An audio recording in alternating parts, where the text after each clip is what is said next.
शरद पवार राजनीति में कैसे आए? अपने बड़े भाई को शरद पवार ने कैसे चुनाव हरवाया था? शरद की मां नहीं चाहती थी कि वो कांग्रेस ज्वाइन करें।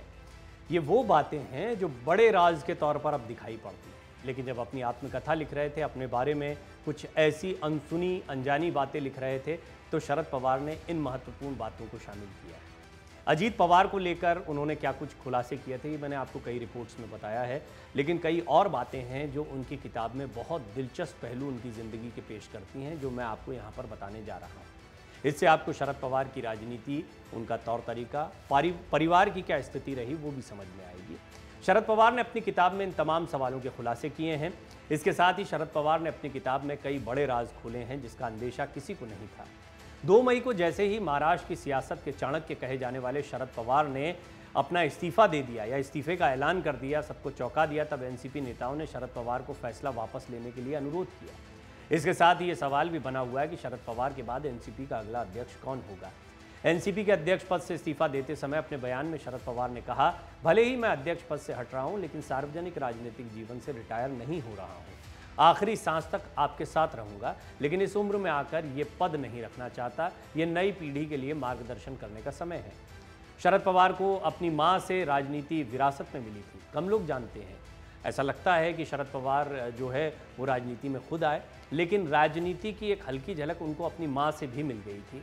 बहुत कम लोग जानते हैं इस बात को कि शरद पवार को राजनीति में अपनी मां शारदा बाई जो हैं वो लेकर आई, या उनसे विरासत में ये बात मिली है उनको। शरद ने 2017 में भी अपने संस्मरणों की किताब अपनी शर्तों पर में राजनीति में आने, गलती से एक सभासद को किडनैप कर लेने और सगे भाई के खिलाफ चुनाव प्रचार करने जैसे किस्से बताए।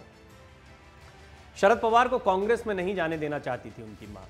शरद पवार ने किताब में बताया कि 1938 में कांग्रेस के कहने पर शारदाबाई ने पुणे लोकल बोर्ड में महिलाओं के लिए आरक्षित सीट पर चुनाव लड़ा था। 9 जुलाई 1938 को वो निर्विरोध चुनी गई थी। इसके बाद 14 साल तक इसी सीट से जीतती रही। उन्होंने पुणे लोकल बोर्ड में public health, public workers, budget, panchayat committee और स्टैंडिंग कमेटी की जिम्मेदारियां निभाई थी। तो आप समझ लीजिए कि उनकी मां जो थी वो भी एक मंजी हुई राजनेता थी। हालांकि शरद पवार उस राजनीति को बहुत बड़े स्तर पर ले गए, राज्य के स्तर पर मुख्यमंत्री बने, केंद्र के स्तर पर केंद्रीय मंत्री बने, यहाँ तक कि प्रधानमंत्री की दौड़ में भी वो बहुत आगे हो गए थे। शरद पवार बताते हैं कि मेरी मां और अन्य कांग्रेसी नेता जैसे शंकर राव मोरे, केशव राव जेधे, तुलसीदास यादव, काका साहेब वाघ को लगने लगा था कि कांग्रेस महाराष्ट्र के किसानों और मजदूरों के हकों को लेकर सीरियस नहीं है।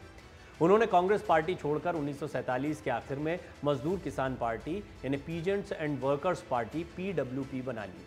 शरद की मां कांग्रेस में रहते हुए भी वामपंथी विचारधारा को मानती थी। शुरू में शरद पवार भी कम्युनिस्ट विचारधारा को मानते थे, लेकिन उसमें डेमोक्रेटिक राइट्स को लेकर उनके मन में हमेशा शक बना रहता था। शरद पवार ने कांग्रेस में शामिल होने का फैसला मां को बताया तो वो राजी नहीं थी। दोनों के बीच कई घंटों तक इस पर बहस होती रही।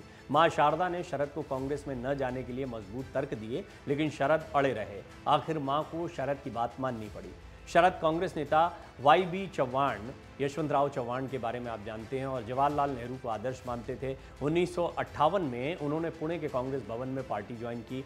इसी दौरान वो वरिष्ठ कांग्रेसी नेता भाऊ साहेब शिराले और राम भाऊ तेलंग के संपर्क में आए। ये दोनों उनके राजनीतिक गुरु बने।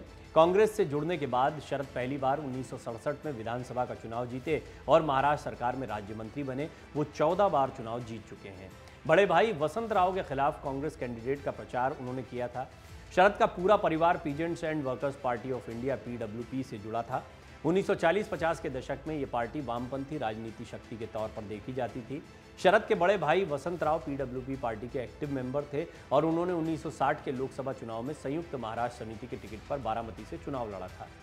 2 साल तक पुणे में यूथ कांग्रेस सेक्रेटरी रहते हुए शरद को पश्चिम महाराष्ट्र की युवा विंग का सचिव बना दिया गया। 1960 में कांग्रेसी नेता केशवराव जेधे का निधन हुआ और बारामती लोकसभा सीट पर मध्यावधि चुनाव हुआ। PWP ने शरद के बड़े भाई वसंत राव को टिकट दिया। उन्हें शरद के परिवार के करीबी SM जोशी, आचार्य अत्रे और उद्धव राव पाटिल जैसे नेताओं का समर्थन भी मिला। YB चव्हाण CM थे और कांग्रेस ने बारामती सीट का चुनाव अपनी साख का मुद्दा बना लिया। कांग्रेस ने केशव राव के बेटे गुलाब राव जेधे को उम्मीदवार घोषित किया। शरद अपनी किताब में बताते हैं कि मेरा भाई कांग्रेस के खिलाफ उम्मीदवार था। हर कोई सोच रहा था कि मैं क्या करूंगा। बड़ी मुश्किल स्थिति थी। भाई वसंत राव ने मेरी परेशानी समझ ली। उन्होंने मुझे बुलाया और कहा कि तुम कांग्रेस की विचारधारा के लिए समर्पित हो, मेरे खिलाफ प्रचार करने में संकोच मत करो। इसके बाद मैंने कांग्रेस के चुनाव प्रचार में बढ़ चढ़कर हिस्सा लिया, जान लगा दी और गुलाब राव जेधे की जीत हुई थी। तो एक बड़ा किस्सा है जो बताता है कि कैसे अपने भाई को हराने के लिए चुनाव प्रचार करते हुए शरद पवार दिखाई दिए थे।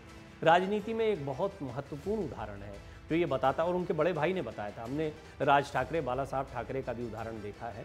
तो राजनीति में कोई इसलिए दुश्मन नहीं हो जाता क्योंकि वो विपरीत विचारधारा का है। हाँ, विचारधाराओं का टकराव चुनाव के दौरान देखने को मिलता है। वहाँ पर आप जब अपोजिट में होते हैं तो आप अपने सगे संबंधियों के खिलाफ भी प्रचार करते दिखाई देते हैं यदि आप किसी विभिन्न विचारधारा के हैं। तो यही शरद पवार के साथ हुआ। एक बार फिर समय का पहिया घूमा है।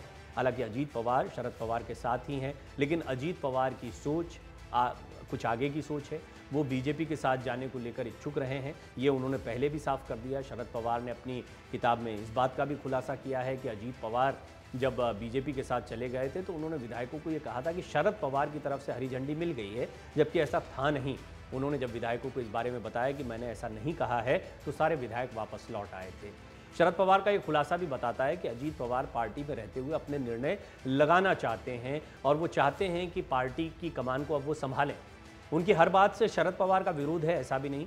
शरद पवार ने खुद कहा कि कांग्रेस की जो शर्तें थे उससे वो भी निराश हुए थे, कि उनको भी झल्लाहट और गुस्सा आने लगा था। अजीत पवार ने लिहाजा ये फैसला ले लिया था, बड़ा फैसला था।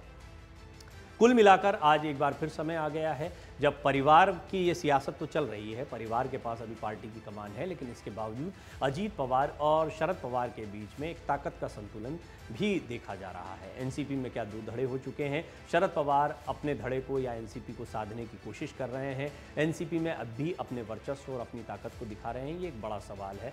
खैर, आने वाला समय बताएगा एनसीपी का नया प्रमुख कौन होगा। क्या शरद पवार दोबारा अध्यक्ष के तौर पर ही देखे जाएंगे या शरद पवार ही कंटिन्यू करेंगे या अजीत पवार को अध्यक्ष बना देंगे। जैसा अजीत पवार का कहना है कि अब दबाव नहीं बनाना चाहिए, उन्होंने एक निर्णय लिया है, जो भी अध्यक्ष होगा उनके मार्गदर्शन में कार्य करेगा। कुल मिलाकर एनसीपी की राजनीति बहुत दिलचस्प हो गई और उससे भी ज़्यादा दिलचस्प हैं वो किस्से जिनका खुलासा शरद पवार ने अपनी किताब में किया है। मन से उजाला कर चले, मन से उजाला कर चले, एक अमर उजाला